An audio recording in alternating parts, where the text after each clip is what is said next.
Going back to the Muslim Brotherhood, in its most basic elements, what is the Muslim Brotherhood and who are some of their representatives here in the United States? Okay, the Muslim Brotherhood was founded in 1928. In 1924, the Islamic Caliphate was dismantled in the Ottoman Empire. The British won, and the Judeo-Christian world won against Islamdom, if you will, and they were crushed. And that incident right there, the Islamic world saw a crushing blow that happened to them. So, in other words, this beast was wounded and wants to revive from the dead. 1928, 4 years later, and how many Americans know that? That 4 years later, the Islamic movement began to work back to revive the Islamic kingdom as it was in the days of glory, in which the caliphate was there, Sharia law was implemented. So it's long ago, long before Israel was established, long before the US occupied Iraq, if you will, that the Islamists wanted to revive this. And from, actually, it's even further than the Muslim Brotherhood. You had Hizb al-Tahrir from Palestine. You had the Muslim Brotherhood. Those entities began to mushroom in the West. The Muslim Brotherhood saw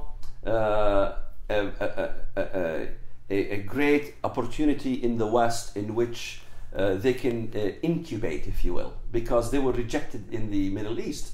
After all, Jamal Abdel Nasser executed one of the founders of the Muslim Brotherhood. He hanged him. They did not tolerate the secular governments that was established by the British in the Middle East, did not tolerate the Muslim fanatics.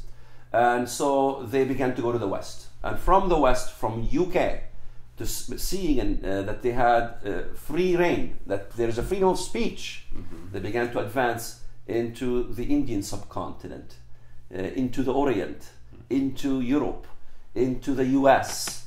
And that gave birth to many other organizations, the Islamic Society of North America, ISNA, the Council of American Islamic Relations, which was born by Hamas. And prior to Hamas, it was called the IAP, Islamic Association of Palestine. In fact, I should know the subject very well. My mentor was part of that IAP, Sheikh Jamal Saeed. He was a colleague of Abdullah Azzam, the godfather of Al-Qaeda. So Al-Qaeda was sprouted from all of this. In Chicago, in Detroit, in every single major city in the West, you have MPAC. You have Muslim student unions, MSU, or Muslim Student Association, MSA. In fact, the Muslim student unions in 150 top universities in this country are really a branch of the Muslim Brotherhood. Those are simply represent the Muslim Brotherhood. And these are the apparatuses that brainwashes young teenagers. And Americans watch the TV, they say, we have a problem with American stock being converted to become Muslim terrorists. What is going on? They're not looking what happens at the education level. The brainwash begins at the education level. Yeah. Now, do you feel that our Justice Department should declare these groups that you just mentioned terrorist organizations by their connection to the Muslim Brotherhood, direct financial connections? The problem with the way they define terrorism in America is really what's causing the problem.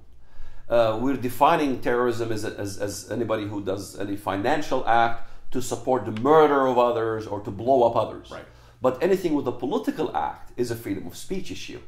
But that becomes the problem, because we have to understand, by allowing that, it really undermines the Constitution in beginning to pressure lawmakers, beginning to pressure politicians.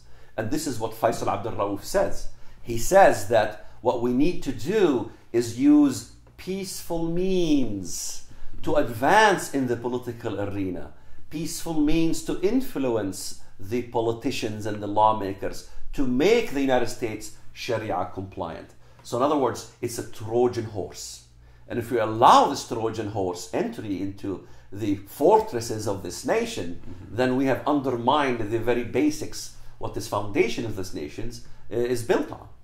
And so in this case, we need to begin to address the Muslim Brotherhood, that anything that is connected in some way, shape, or form to terror organizations, in other words, you play the good cop and these guys are the bad cop. Well, the good cop who's playing the good cop is somewhat connected to the bad cop in a conspiracy, in a partnership in the crime. In other words, if somebody shoots somebody, do we undermine the person that told him to shoot him? If somebody tells a teenager, go kill someone, who really is the murderer? It's really both. The source of the crime also needs to be addressed. But when it comes to Islam, we're not addressing this issue. In other words, what we are doing is simply making excuses. We have to deal with fundamentalist Islam with two choices only. Either we say there is absolutely no excuse, or keep making excuses. When it comes to crime of rape, drug, it doesn't matter. If you brainwash a child to take the drug, you are part of the crime. So we need to start thinking to deal with Islam as we deal with any other, with the Islamic terrorist issue, as we deal with any other crime, same way. Okay, well, how do we deal with this terrorist issue without tearing the fabric of our Constitution apart in the process? There is no tearing of any fabric of any constitution, because what we're dealing with is not religion. When Bloomberg says, well, it's a freedom of religion for Faisal Abdul Rauf to build a mosque, he's using the wrong premise. This is not the reason why Americans are objecting about building a mosque in Ground Zero. Well, there is an issue of it being a sensitive issue, that, you know, there was Muslims who blew up the Twin Towers, destroyed the Twin Towers. But the other issue is that this is going to be a hub for establishing a radical Islamic view and spreading the issue of Sharia. So it has no problem at all, because we've dealt with communism in the past. We've dealt with Nazism in the past. In other words, we need to separate religion from ideology. And if the ideology contradicts our ideology, we need to address it the same way we addressed the previous ones. Because if we look at the Islamist ideology, they have a lot in common with the Nazis. They have a lot in common with the communists, and that is, the end justifies the means, and there is no respect for borders. So if somebody does not respect our borders, and their end justifies the means, and they can play good cop, bad cop with violence, and there is the financial and the spiritual apparatus of it, then we need to close the spigot at the source. We cannot solve a problem by dealing with the gushing forth of terrorists. We got to go to the source of the terrorist problem and shut the spigot once and for all. Now, do you think the American people have the will for this solution? You've laid it out as succinctly and easily for anyone to understand. Yes. Can we do it? Yes, absolutely. In fact, we see a turnaround already in the American people. The American people are beginning to realize, especially after the Ground Zero Mosque. The Ground Zero Mosque was a curse and a blessing at the same time. Americans began to question, what in the world is going on? Japan would not dare come to us and say, we would like to build a Buddhist temple where Pearl Harbor was attacked. What's the reason? You know, then they began to look at the history of Cordova, what happened in Spain, and what happened in India. 2,000 mosques in India were one time Hindu temples, Hindu shrines. They began to look at Hagia Sophia in Turkey. History began to kick back in. What happened in Hagia Sophia? That was the largest church in Christendom. It was converted to a mosque. The Jewish people, the same thing in New York. There's a lot of Jewish people. What happened on the Temple Mount? Boy, you forgot there's a mosque on the Temple Mount. This is an issue of victory. This is an issue of subjugation. It has nothing to do with really religion. So it's turning around and beginning to understand. I think in the future we're going to see the American people speaking out by volume and saying we need to establish legislation to stop the creeping Sharia into the West, because they've seen what happened in Europe. And with your tireless work and 24-hour days doing this, America is very grateful to you, and we hope that you continue. Now, one last question. There's a book burning, a Quran burning up in Gainesville that I'm sure you're aware of. What are your feelings on this subject? Well, it is very strange to me. As soon as I saw the burning threat, you know, some pastor in Florida with 50 members said, you know what, we're sick of it, we're going to burn a Quran. And all of a sudden, all the chickens came out of the roost, began to peck on the chicken. One chicken says, I'm going to burn Qurans, and every time Dick and Harry began to peck on this poor chicken, says, oh, don't do such a thing. Yet I wonder, how many of these pecking chicken have ever asked themselves the question, what about the burning of human beings? What about the burning and incineration of 3,000 Americans in Ground Zero?